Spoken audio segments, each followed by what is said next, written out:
एक गोष्ट सांगू बहन, देवाने तुला सोन्यासारखा मुलगा दिलाय. याला कोणाची नजर नको लागायला. उद्याच तुझी आई आणि तुझ्या सासूला बोलावून याची दृष्ट काढून घे. माझं या जगात कोणीच नाहीये, ना सासू ना आई. लहानपणापासून मी आणि माझे पती अनाथ आहोत. आणि माझं दुर्दैव असं की लग्नानंतर जेव्हा मला दिवस गेले त्यानंतर माझ्या नवऱ्याचा एका अपघातात मृत्यू झाला.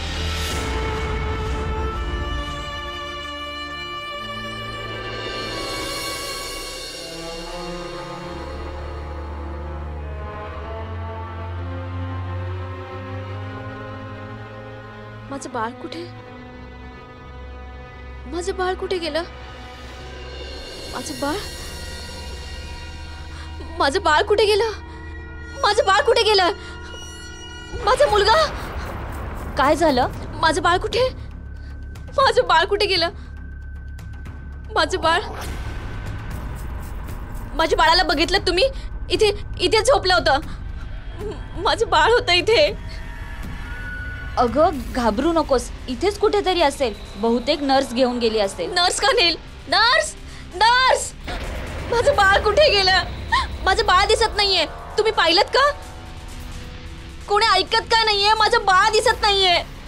माझं बाळ कुठे? माझं बाळ बघितलं का तुम्ही? माझं बाळ. नर्स नर्स, माझं बाळ माझ्या बेडवर नाहीये. बाहेर काय करताय तुम्ही? बाळ दिसत नाहीये. कोणतं बाळ? माझं बाळ ते बेडवर नाहीये. तुम्ही तुमचं बेड सोडून बाहेर का आलात? चला चला तुमच्या बेडवर जा. मी शोधते तुझ्या मुलाला. चला चला आज जा बोलले ना. चला चला बसा. बाळ घेऊन या तुम्ही. बरं बरं, इथे इतकी मुलं आहेत, तुझ्या मुलाला काही नाही झालंय. मी शोधते. मी बोलली ना गप्पा बस. बघते मी दुसरी कोणी नर्स घेऊन गेले का ते, आणि डॉक्टरलाही सांगते.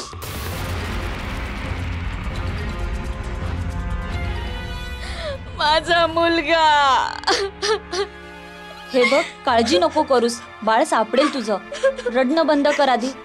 नर्स सांगेल डॉक्टरला, ते नक्की तुझ्या मुलाला शोधून आणतील. डॉक्टर साहेब, माझं बाळ मिळतच नाहीये. हे बघ अनिता, तू आधी हे रडणं बंद कर. मला आत्ताच ड्युटी नर्सने सांगितलं की तुझं बाळ नाही मिळत आहे. कधी कधी असं होतं की नर्स मुलाला आंघोळीला घेऊन जाते आणि चुकून त्याला मुलांच्या वॉर्डमध्ये सोडून देते. हे बघ अनिता, आम्ही तुझ्या मुलाला अख्ख्या हॉस्पिटलमध्ये शोधू. तुला तुझा मुलगा नक्की मिळेल. तू सध्या फार स्ट्रेस घेऊ नकोस. तुला सध्या आरामाची गरज आहे. तू बस, मी आत्ता शोधून आणतो तुझ्या मुलाला.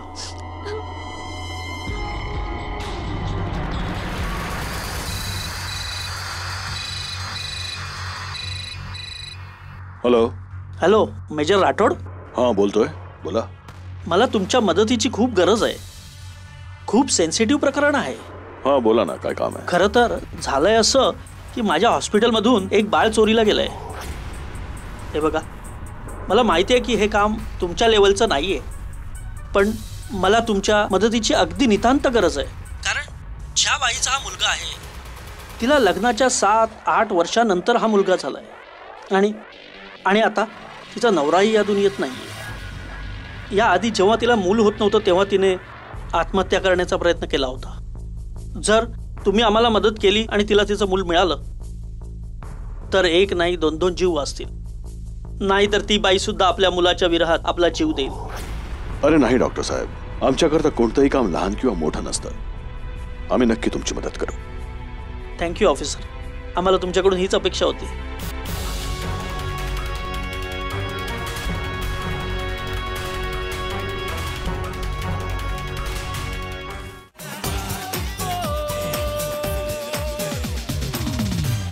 ही काय ड्युटी करता तुम्ही लोक? इथून एक मूल चोरीला जाता आणि तुम्हाला कळतही नाही. नाही साहेब, असं अजिबात नाहीये. इथे खूप लोक येणं जाणं करतात. कोणी आपल्या नातेवाईकांना भेटायला येतो, कोणी नवीन स्टुडंट येतो किंवा मग कोणी ट्रेनिंग स्टाफ. आता आम्ही कोणाकोणाकडे लक्ष द्यायचं साहेब? अरे पण एखादं रजिस्टर तर मेंटेन करत असाल? करायचो साहेब. आधी आम्ही रजिस्टर मेंटेन करायचो, पण जो येतो तो साईनच नाही करत. उलट आम्हाला धमकावून निघून जातो. आता आम्ही काय करायचं साहेब? जाऊ दे अभि, या लोकांची वाद घालणं अगदी व्यर्थ आहे. तसंही आपल्या देशात काम करण्याआधी काम न करण्याचं निमित्त हे लोकांना आधीच मिळतं. चल, आपल्याला इतरांची चौकशी करायची. काय नाव आहे तुमचं? शोभा. जेव्हा ही घटना घडली त्यावेळी तुम्ही कुठे होतात? मी ड्युटीवरच होते आणि बर्थ रजिस्टर मध्ये एंट्री करतच होते की एवढ्यातच अनिताच्या ओरडण्याचा आवाज ऐकू आला. ती धावत धावत कॉरिडॉर मध्ये आली होती. मग मी तिची समजूत काढून तिला तिच्या बेड पर्यंत घेऊन गेले. बरं, आता मला एक सांगा, जेव्हा एखादं मूल जन्माला येतं तेव्हा तुम्ही त्याला एखादा टॅग किंवा एखादी निशाणी लावता? हो, मुलाच्या राईट हँडवर कॉटनचा धागा आणि टेपवर त्याच्या आईचं नाव लिहितो आणि जुळी झाली तर ए आणि बी लिहितो. तसंही आम्ही बर्थ रजिस्टर आणि बर्थ फॉर्म दोन्हीही भरतो. त्या फॉर्मला म्युनिसिपल ऑफिसमध्ये 2 दिवसाच्या आतच पाठवतो. त्यामुळे पेशंटला आपल्या मुलाचं बर्थ सर्टिफिकेट सहजपणे मिळतं. बरं शोभा, जर तुमची पुन्हा विचारपूस करायची असेल तर तुम्हाला कॉन्टॅक्ट करू, ठीक आहे? हो सर. अच्छा, हे डॉक्टरांची कॅबिन कुठे आहे? इकडे आहे.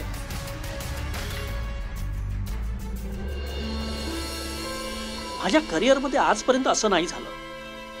आज पहिल्यांदा आमच्या हॉस्पिटलमधून एक मूल चोरीला गेलंय. मला तर कळत नाहीये की आम्ही करावं तरी काय, आणि म्हणून मी तुम्हा लोकांना इथे बोलावलेलं आहे. डॉक्टर साहेब, आम्हाला अनिताशी थोडं बोलायचं आहे. तुम्ही तिला इथे बोलावू शकता? हो.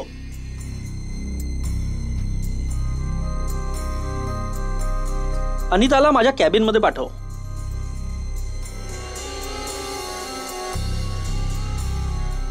अनिता, हे कमांड फोर्सचे लोक आहेत. हे तुला जे काही विचारतील यांना खरं खरं सांग, म्हणजे तुझ्या मुलाला शोधायला त्यांना सोपं जाईल.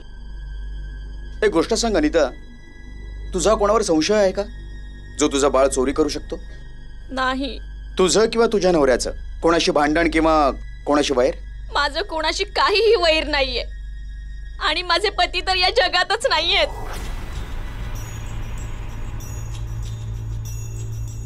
We are sorry. हे बघ अनिता, मला सांग, तू कोणा पुरुषाला किंवा स्त्रीला तुझ्या वॉर्डमध्ये डोकावून बघताना पाहिलंस का? किंवा कोणी असा जो तुझ्यावर पाळत ठेवून होता? नाही साहेब, मी तर अशा कोणालाही नाही बघितलं. हे बघ अनिता, तू रडू नकोस.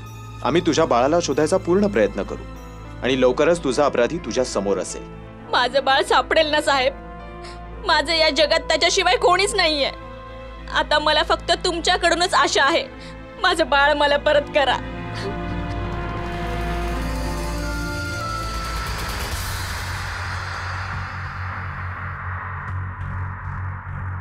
अभि, आजवर आपण अनेक भयंकर आणि चालाख गुन्हेगारांना टक्कर दिली, पण ही केस जरा वेगळी आहे. यात कोणी भयंकर चालाक गुन्हेगार किंवा मोठा माणूस इन्व्हॉल्व नाहीये, पण तरीही केस तितकीच गुंतागुंतीची आहे. चीफ, आम्ही अनिताची विचारपूस केली आहे. तिचा कोणावरही संशय नाही आणि कोणाशीही वैर नाहीये. राहिला प्रश्न घरच्यांचा आणि नवऱ्याचा, तर त्या बिचारीचं या दुनियेत कोणीच नाही. अभि, जरी आपण हे मानलं की अनिताचं कोणाशी तरी वैर होतं, तरी अनिताच्या डिलिव्हरीच्या फक्त 4 ते 5 तासातच मुलाची चोरी झाली आहे. शत्रूला हे तरी माहिती व्हायला हवं की अनिताचं मूल जन्माला आलंय. चीफ, असं नाही होऊ शकत की स्टाफच्या एखाद्या मेंबरने? नाही कॅरल. हे बघ कॅरल, या हॉस्पिटलचा अख्खा स्टाफ खूप वर्षापासून इथे आहे आणि जर त्या हॉस्पिटलच्या स्टाफपैकी कोणीतरी व्यक्ती मुलांच्या व्यापाराशी संबंधित असती तर ही घटना खूप वर्षाआधी उघडली असती. आणि स्टाफपैकी कोणी व्यक्ती मुलाची चोरी करेल तर ती अशा मुलाची चोरी करेल का जो 7 वर्षांनंतर जन्माला आला, मुलगा आहे, ज्या मुलाच्या चोरीनंतर त्याचे आई वडील वादळ निर्माण करू शकतात. मेडिकल टर्म्स मध्ये अशा मुलांना म्हटलं जातं प्रेशियस चाइल्ड. तो अशा मुलाला चोरेल का ज्या मुलाची त्याच्या आई वडिलांना गरज नाहीये, unwanted child. You are right chief. मग आता करायचं काय चीफ? कॅरल, तू जाऊन हे चेक कर की डॉक्टर पंडितने सगळ्या पेशंटची नावं, कॉन्टॅक्ट नंबर आणि ऍड्रेसेस आपल्याला मेल केले आहेत की नाही, आणि हेही तपासून बघ की त्या एरियातल्या सगळ्या दवाखान्यात 12 एप्रिलला किती मुलं जन्माला आली होती. Yes chief.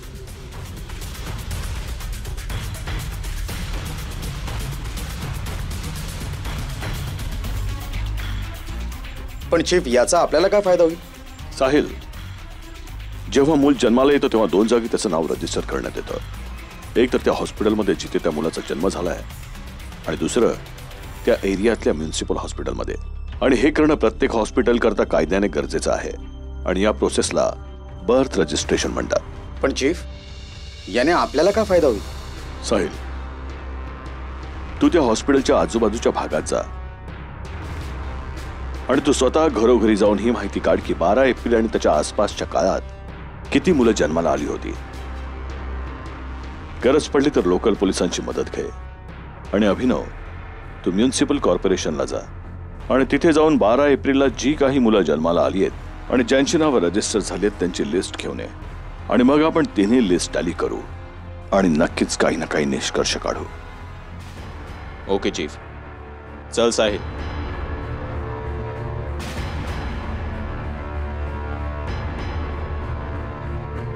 चीफ, डॉक्टरनी तो मेल पाठवलाय ज्यात हॉस्पिटलमध्ये ॲडमिटेड सगळ्या पेशंट्सची नावं आणि कॉन्टॅक्ट नंबर्स आहेत. आणि काही तासातच आपल्याला इतर सगळ्या हॉस्पिटल्समधूनही इन्फॉर्मेशन मिळेल.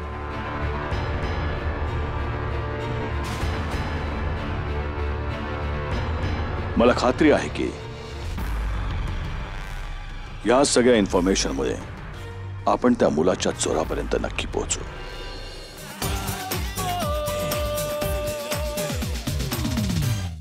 हे बघा, 12 एप्रिलला जी मुलं तुमच्या एरियात जन्माला आली त्यांची ऍप्लिकेशन्स तर तुमच्याकडे आलीच असतील, मग ती गव्हर्नमेंट हॉस्पिटलची असो किंवा प्रायव्हेट हॉस्पिटलची. मला त्या सगळ्यांची डिटेल्स हवी आहेत.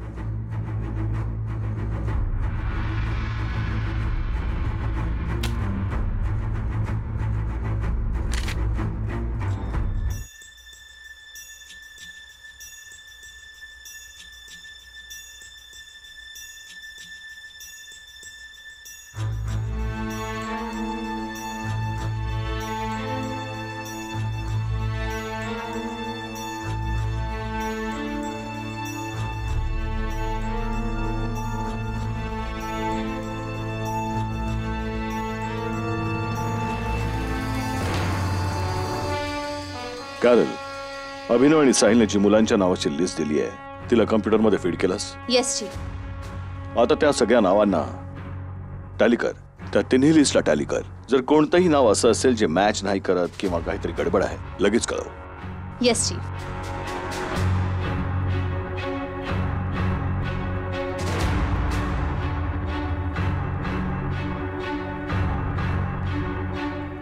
चीफ, यात काही अशी नावं आहेत जी मॅच नाही करत आहेत.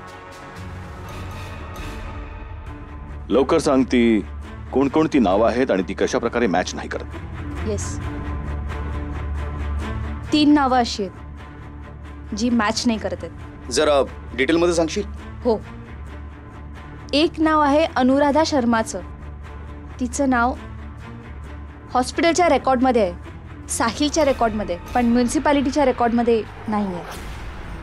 आणि दुसरं नाव आहे रोशन बीबीचं. तिचं नाव हॉस्पिटलच्या रेकॉर्डमध्ये आहे, म्युन्सिपल रेकॉर्डमध्ये आहे, पण साहिलच्या रेकॉर्डमध्ये नाही आहे. आणि एक शेवटचं नाव गुलशन बानूचं आहे. तिचं नाव साहिलच्या रेकॉर्डमध्ये आहे, पण हॉस्पिटल आणि म्युन्सिपालिटीच्या रेकॉर्डमध्ये नाही आहे. एक्सलंट. ताबडतोब या तिन्ही बायकांचा तपास काढा आणि शोधून काढा की असं नेमकं घडलं तरी का. मला पूर्ण इन्फॉर्मेशन लगेच हवी आहे. Yes chief.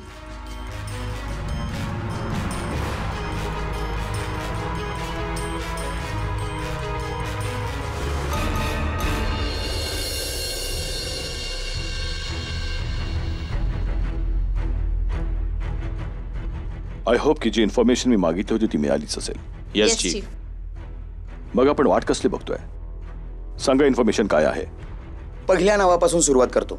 अनुराधा शर्मा. हिचं नाव माझ्या रेकॉर्डमध्येही होतं आणि हॉस्पिटलच्या रेकॉर्डमध्येही, पण हे नाव म्युन्सिपाल्टीच्या रेकॉर्डमध्ये नव्हतं. मी तपास लावला की जेव्हा अनुराधा शर्माची डिलिव्हरी हॉस्पिटलमध्ये झाली तेव्हा तिचं नाव तिथल्या रेकॉर्डमध्ये आलं.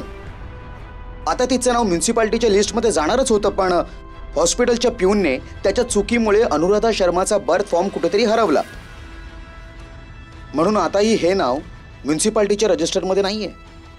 दुसरं नाव रोशन बीबीचं. तिचं नाव म्युन्सिपाल्टीच्या रेकॉर्ड्समध्ये होतं, हॉस्पिटलच्या रेकॉर्डमध्ये होतं, पण साहिलने बनवलेल्या लिस्टमध्ये नव्हतं. याचं कारण हे आहे की ती त्या एरियातली नाहीये. ती ऍक्च्युली वसईची आहे. ती लग्न अटेंड करायला आली होती आणि तिथेच तिला पेन सुरू झाले, म्हणून तिला सगळ्यात जवळच्या हॉस्पिटलमध्ये ऍडमिट करण्यात आलं. पण डिलिव्हरी नंतर तिची सासू तिला तिच्या घरी घेऊन गेली, म्हणून ती साहिलच्या लिस्टमध्ये नाहीये. आणि तिसरं नाव गुलशन बानूचं आहे, जिचं नाव साहिलच्या लिस्टमध्ये आहे पण म्युन्सिपालिटीने हॉस्पिटलच्या लिस्टमध्ये नाहीये. हे कसं शक्य आहे?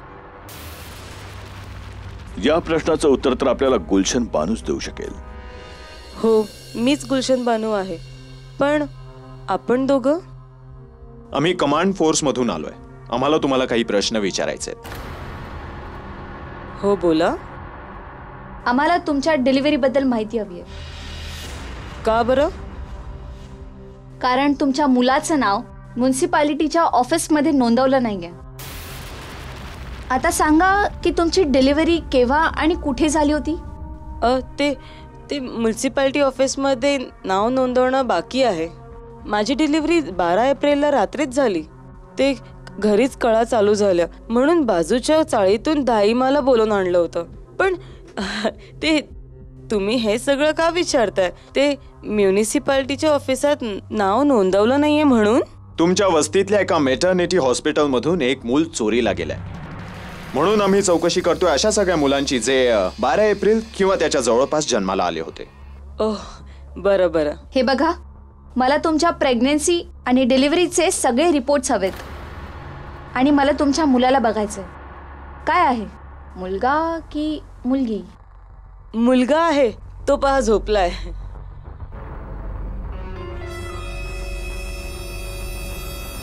बरं, ती दाई कुठे राहते?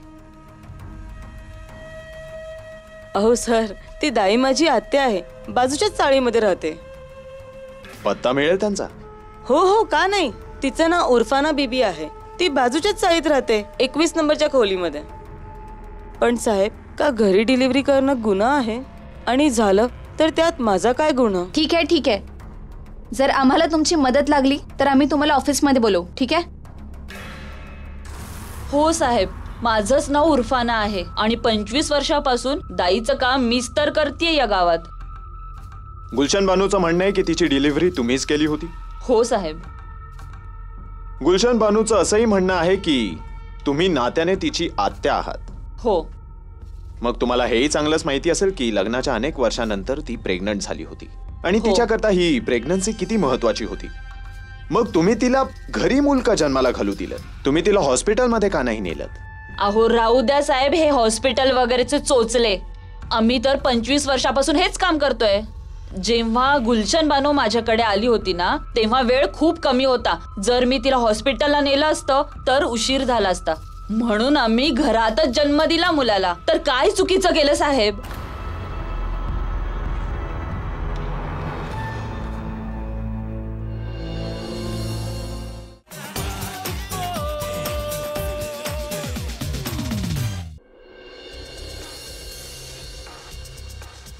ओ भाऊ, जरा एक मिनिट. हा बोला. तुम्ही याच वस्तीमध्ये राहता? हो राहतो. मग तुम्ही गुलशन बानूला ओळखता का? गुलशन बानू? अरे मिया, ती तर आमच्या शेजारी राहते. तर तुम्ही त्यांचे शेजारी आहात तर? हो हो, इथे जन्मलोय. लोक मला शफिकच्या नावाने ओळखतात. हो शफिक साहेब, मग तर तुम्ही त्यांना चांगलेच ओळखत असाल. हो नक्कीच. असं गुलशन बानू बद्दल काय माहिती आहे तुम्हाला? काय सांगायचं मिया, ती तर फारच सज्जन बाई आहे. पण अल्लाहने कोणाला अशी सासू नको द्यायला. अशी सासू म्हणजे? काय सांगू मिया, तिची सासू खूपच खाष्ट आहे. आता हेच बघा ना की लग्न होऊन इतकी वर्ष झाली तरी तिला मूल नाही झालं, म्हणून ती तिला नेहमी टोमणे मारायची. आता त्याच दिवशीची गोष्ट आहे. मी ऐकलंय की तिचं आणि तिच्या सासूचं चांगलेच खटके उडायचे, खूप भांडणं व्हायची. अगं दळभद्री, तू माझ्या बहिणीची मुलगी आहेस, म्हणूनच तुला इतकी दिवस मी झेलतेय. दुसरी कोणी असती ना तर लात मारून बाहेर काढली असती तिला. तुला माहितीये, सलीमचं जिच्याशी लग्न होणार होतं ना, 6 मुलांची आई बनली ती, आणि तू अवतसासारखी पडून आहेस नुसती. अहो मी तरी काय करू, मला मूल होत नाहीये. यात एवढं ऐकवण्यासारखं काय आहे? सगळं काम तर करतेच ना, घर सांभाळते, स्वयंपाक करते. काम तर बाई सुद्धा करते. 10 बायका ठेवू शकते मी कामाला. जर तू यावेळी मला नातू नाही दिलास ना तर बघून घे. मी सलीमची तुझा तलाक करवेन आणि तुला या घरातून हाक लावून लावेन. नाही, असं नका करू. जर माझ्या आईला कळलं की मला घटस्फोट देण्यात आला तर ती लगेच मरून जाईल. माझे 4 बहिणी आहेत, त्यांचं लग्नही व्हायचंय. 6 महिन्यांपेक्षा जास्त वाट नाही बघू शकत मी. 6 महिन्यांचा अवधी देते. जर 6 महिन्यांच्या आत एखादी गोड बातमी कानावर नाही आली तर तुला बातमी मिळेल सलीमच्या दुसऱ्या लग्नाची. कळतंय का तुला की नाही अजून? मूलबाळ व्हावं म्हणून गुलशनने खूप इलाज केले, दोरे धागे झाले.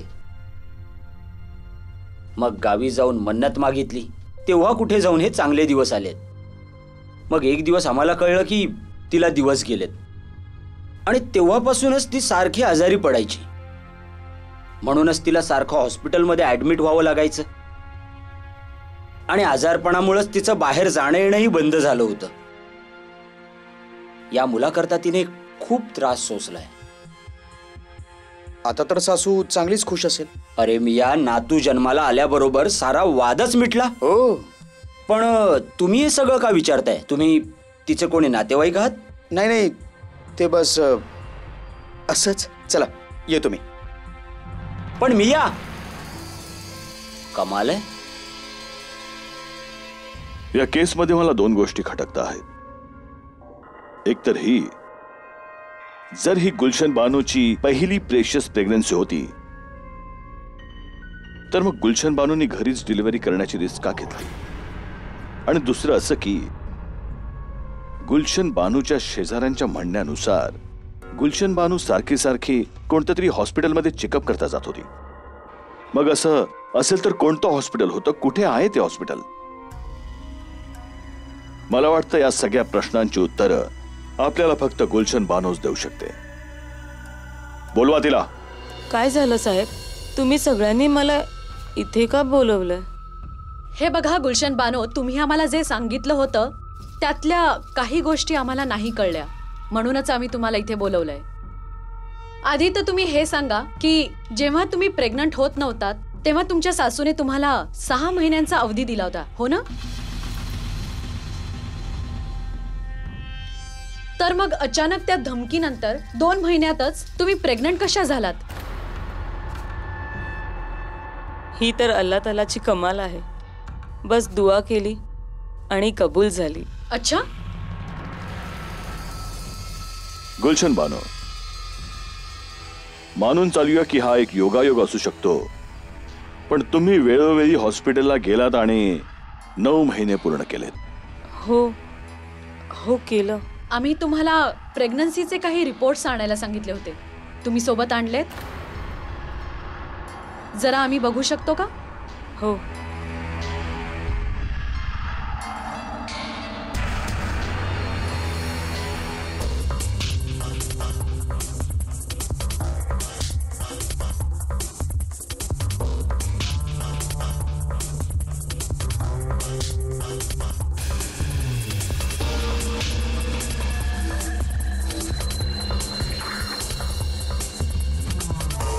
शायना, तू गुलशन बानूला तुझ्या कॅबिन मध्ये घेऊन जा आणि इतर चौकशी कर.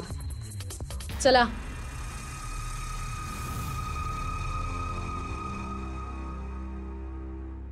अभि,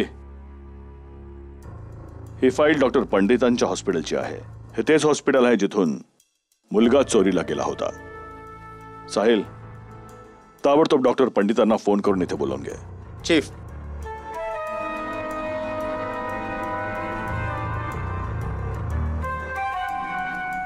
हॅलो, डॉक्टर पंडित.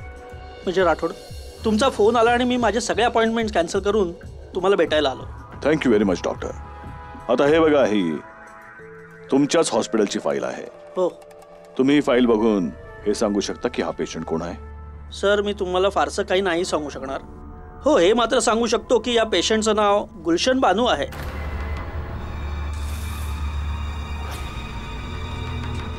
पण डॉक्टर, तुम्ही गुलशन बानूला पाहून ओळखू शकाल का?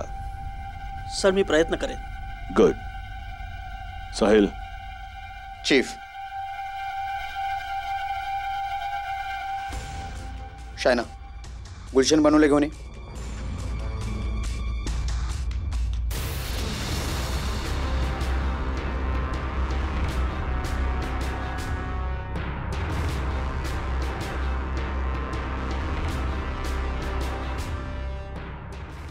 डॉक्टर तुम्ही कसे आहात?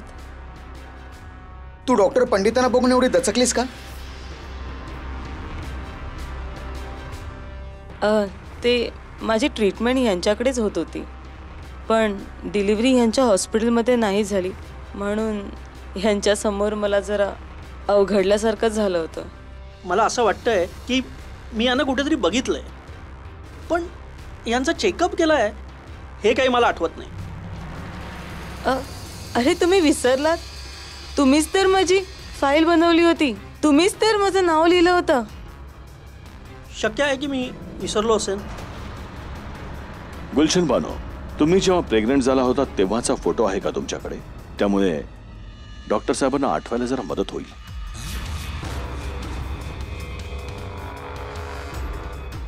हो, माझ्याकडे एक फोटो आहे. मी माझ्या फ्रेंडच्या लग्नाला गेले होते तेव्हा मी प्रेग्नेंट होते. मी दाखवते तुम्हाला. आम्ही स्वतः बघून घेऊ.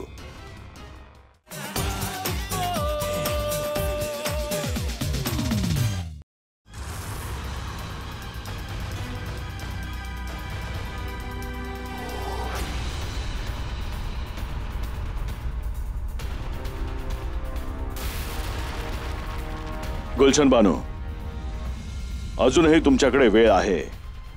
सगळं काही खरं खरं सांगून टाका. हा काय तमाशा आहे? तुम्ही मला इथे सगळे बोलवून धमकावताय? मी तुम्हा सगळ्या लोकांवर केस करेन. माझा भाऊ वकील आहे. मी आताच फोन करते.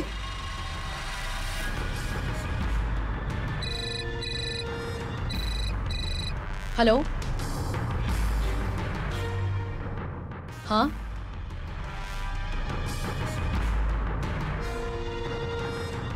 Thank you so much.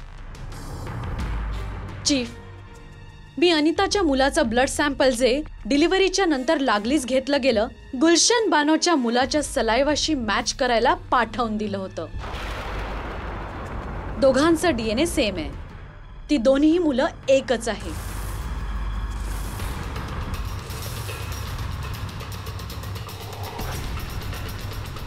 याचा अर्थ स्पष्ट आहे. अनिताचा चोरी गेलेला मुलगा गुलशन बानोच्या जवळ आहे. काय गुलशन बानोजी? हे सगळं तुम्ही काय बोलताय? आणि तुम्ही माझ्या मुलाचा सलायवा घेतलाच केव्हा? आम्ही जेव्हा तुझ्या घरी आलो होतो, जेव्हा मी तुझ्या मुलाला बघायला गेले होते तेव्हा.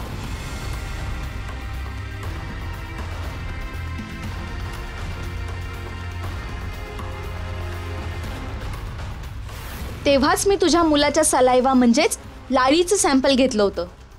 आता तुझ्याकडे खरं सांगण्याशिवाय दुसरा पर्याय नाहीये. मग बोल. सांगते. माझ्या सासूने मला टोमणे मारून मारून माझं जगणं अशक्य केलं होतं. आणि मी काय करू शकत होते? ती घरात दुसरी सून आणण्याचा विचार करत होती. माझा नवरा सलीम खूप चांगला आहे, पण त्याचं त्याच्या आईसमोर काहीच चालत नव्हतं. मी कंटाळून गेले होते. अशातच एक दिवस माझी मैत्रीण सलमाने मला एक प्लॅन सांगितला. काय झालं गुलशन? इतक्या रात्री फोन करून तू मला बाहेर का बोलावलास? आणि तू इतकी काळजीत का दिसतीयस? काळजी करण्यासारखंच तर आहे सलमा. आता तूच सांग, मी काय करू? माझ्या सासूने टोमणे मारून मारून माझं जगणं अशक्य केलंय. काय म्हणाली तुझी सासू? मी काय करू सलमा? माझ्या सासूने मला धमकी दिली की जर या 6 महिन्यात मी तिला आनंदाची बातमी नाही दिली तर ती माझ्या नवऱ्याचं लग्न दुसऱ्याशी लावून देईल. हा देव पण ना, तुला 3 मुलं दिली आणि मला एकही नाही. देवाने कदाचित तुझ्या वाटणीचं सुखही माझ्या पदरात टाकलंय. म्हणजे मी पुन्हा प्रेग्नेंट आहे आणि यावेळी डिलिव्हरी नंतर मी माझं मूल तुला देईन. पण माझ्या सासूला आमचं मूल हवंय, दत्तक घेतलेलं नाही. अगं कोण सांगतंय तुला मूल दत्तक घ्यायला? तू तुझ्या सासूला हे सांग की तू प्रेग्नेंट आहेस आणि 8 महिन्यांनी जेव्हा माझी डिलिव्हरी होईल तेव्हा ते मूल तू घे. पण मी प्रेग्नेंट कशी दिसणार? 2-3 महिन्यापर्यंत ठीक आहे, पण त्यानंतर? हे बघ, 2-3 महिने तू सांभाळून घे. बाकी माझा भाऊ आहे ना, तो तुला छान प्रेग्नेंट बनवेल. या अल्ला, हे काय बोलतेस? अगं, तुला माहितीये ना, माझा भाऊ मेकअप आर्टिस्ट आहे. तो तुला असा मेकअप करेल की तू हुबेहूब प्रेग्नेंट दिसशील. अगं, फिल्म्स बघत नाहीस का तू? आणि तो तुला हेही शिकवेल की पोटावर पॅड कसं बांधतात आणि तू प्रेग्नेंट कशी दिसशील. कळलं? सगळं काही व्यवस्थित होईल. पण हो, एक गोष्ट लक्षात ठेव, ही गोष्ट फक्त तुझा नवरा आणि माझ्या नवऱ्यालाच कळायला हवी, आणखी कोणाला नाही. कळलं? पण माझी सासू हॉस्पिटल जाताना माझ्यासोबत आली तर? डॉक्टर तर तिला सगळं सांगून टाकेल ना?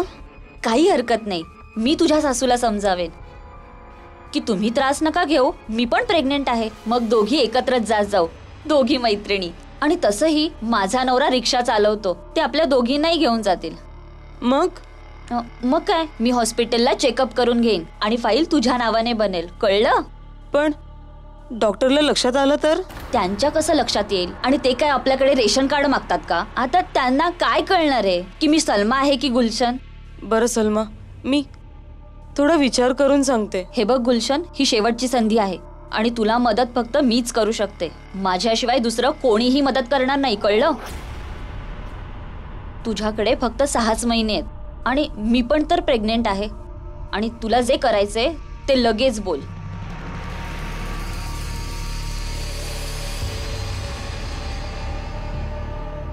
ठीक आहे सलमा, तुझ्या भरोश्यावर मी हे पाऊल उचलते. माझा संसार वाचेल. बस म्हणून मी प्रेग्नेंट व्हायचं नाटक केलं. माझ्या नवऱ्यानेही माझा साथ दिला. दिवस रात्र मला टोमणारी माझी सासू माझी काळजी घ्यायला लागली. माझी सगळी इच्छा पूर्ण करू लागली. मला पण हे सगळं खूपच आवडायला लागलं होतं. घरी मी जे म्हणायची ते सगळं व्हायचं.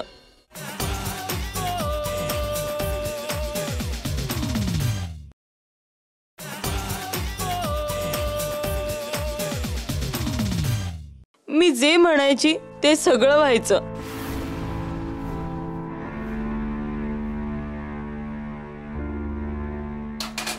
अगं बेटा, तू ही सगळी कामं का करतेस?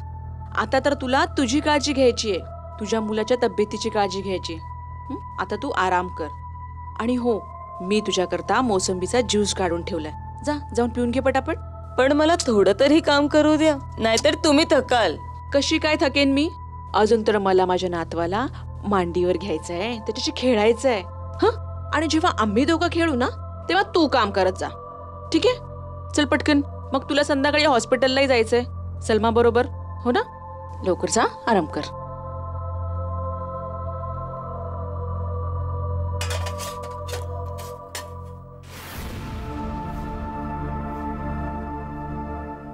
चल. तू विसरलीस का? अशी कशी चालतेस? तू प्रेग्नेंट आहेस. चल आता. आणि ऐक, तिथे ना डॉक्टरच्या क्लिनिक मध्ये जाण्याआधी हे सगळं काढून ठेव, नाहीतर त्यांना कळेल. ठीक आहे? चल आता.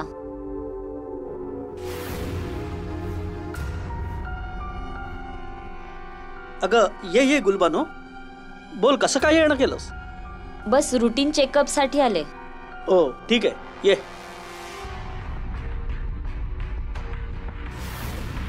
सगळं काही आमच्या प्लॅन प्रमाणेच चाललं होतं. आणि एक दिवस सलमाला कळा सुरू झाल्या, म्हणून मीही माझ्या सासूला फोन करून सांगून टाकलं की मी काही वेळात त्यांना आनंदाची बातमी देईन.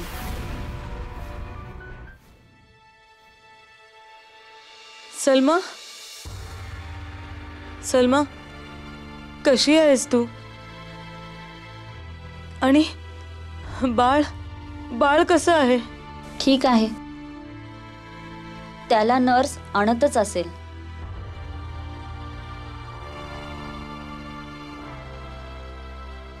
हे घे तुमचं बाळ.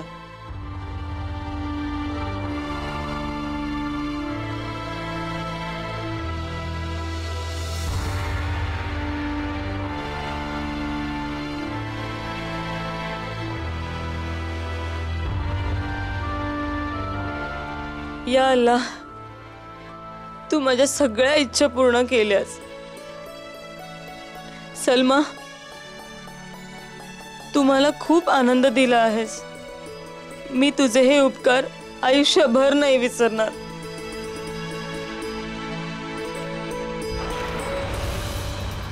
हात नको लावूस माझ्या मुलाला. सलमा, सलमा, हे तू काय बोलतेस? तू तर म्हणाली होतीस की तुझं बाळ माझं असेल. बघ बघ, तू असं नको बोलूस. तू असं केलंस तर माझं काय होणार? तू असं नाही करू शकत. मी माझ्या सासूला काय तोंड दाखव? त्यांना कळलं तर ते मला घराबाहेर काढतील. हो, मी तुला म्हणाले होते की हे मूल मी तुला देईन, पण मला वाटलं होतं की ही मुलगी होईल, कारण माझ्या आईला 4 मुलींनंतर 1 मुलगा झाला होता आणि माझ्या बहिणीलाही. म्हणून मला वाटलं की मलाही 4थी मुलगीच होईल, पण मुलगा झाला. आता 3 मुलींनंतर मुलगा, असं कसं मी या मुलाला तुला देऊ? बोल. सलमा, तू हे काय बोलतेस? मुलगी असो नाही तर मुलगा, मला काही फरक पडत नाही. आणि तू पण एक मुलगीच आहेस ना. हे तू काय बोलतेस? बघ, 9 महिन्यापासून मी नाटक करते की मी प्रेग्नेंट आहे. मी जगाला काय तोंड दाखव? तू माझ्याशी असं नाही करू शकत. बघ, फाईलमध्येही माझं नाव लिहिलंय. हो ना? बस बस, आता मला नको शिकवूस. ती फाईल तू घेऊन जा. मी नर्सला सांगेन की मी माहेरचं नाव लिहिलं होतं, त्यात सलमा लिहा, कळलं? आणि एक गोष्ट कान देऊन ऐक, यापुढे माझ्या मुलाकडे नजर वर करून बघू नकोस, कळलं? माझा मुलगा मी तुला नाही देणार, नाही देणार. चालती हो इथून. मी सांगितलं ना, चालती हो इथून. बस बस सलमा, बस. तू माझ्या बरोबर हे योग्य नाही केलंस. तू हे योग्य नाही केलंस. खूप दुखतंय. बस.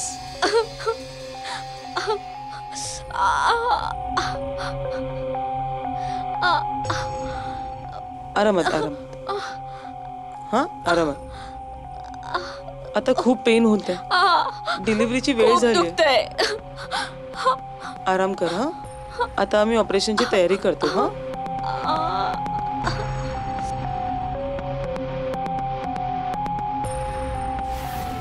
जेव्हा सलमाने मला तिचं मूल देण्याशी नकार केला तेव्हा मी हताश झाले होते.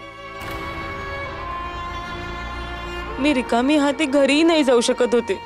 कसे गेले असते? कोणत्या तोंडाने गेले असते? तेव्हा मी अनिताला बघितलं. ती थोड्याच वेळात एका मुलाला जन्म देणार होती. बस, मी ठरवलं की मी अनिताच्या मुलाला घेऊन जाईन. आणि मग 12 एप्रिलच्या पहाटे जेव्हा सगळे झोपले होते तेव्हा मी हॉस्पिटलच्या वॉर्डमधून मुलाला घेऊन पळाले आणि माझ्या घरी आले. आणि पुढचं तर तुम्हा सगळ्यांना तर माहितीच आहे. याचा अर्थ ती दाई, ती उर्फाना, तीही माझ्याशी खोटं बोलली ना?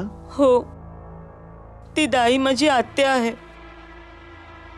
ती माझी मदत करत होती आणि त्याकरता मी तिला पैसे दिले होते. गुलशन बानो, निरुपाय होऊन केला असला तरी गुन्हा हा गुन्हाच असतो. आम्हाला तुम्हाला अरेस्ट करावं लागेल आणि मुलंही आम्ही अनिताला परत करूच. गुलशन बानो, या केसमध्ये अपराधी गुन्हेगार तर तुम्ही आहातच, पण आरोपी खूप जण आहेत. सगळ्यात पहिली तुमची सासू, जिने तुमच्यावर नातू हवा म्हणून दबाव आणला. दुसरी ती तुमची मैत्रीण सलमा, जिने तुम्हाला असत्याच्या मार्गावर जाण्यासाठी चिथवलं आणि मग तिने स्वतः तिचं वचन खोटं ठरवलं.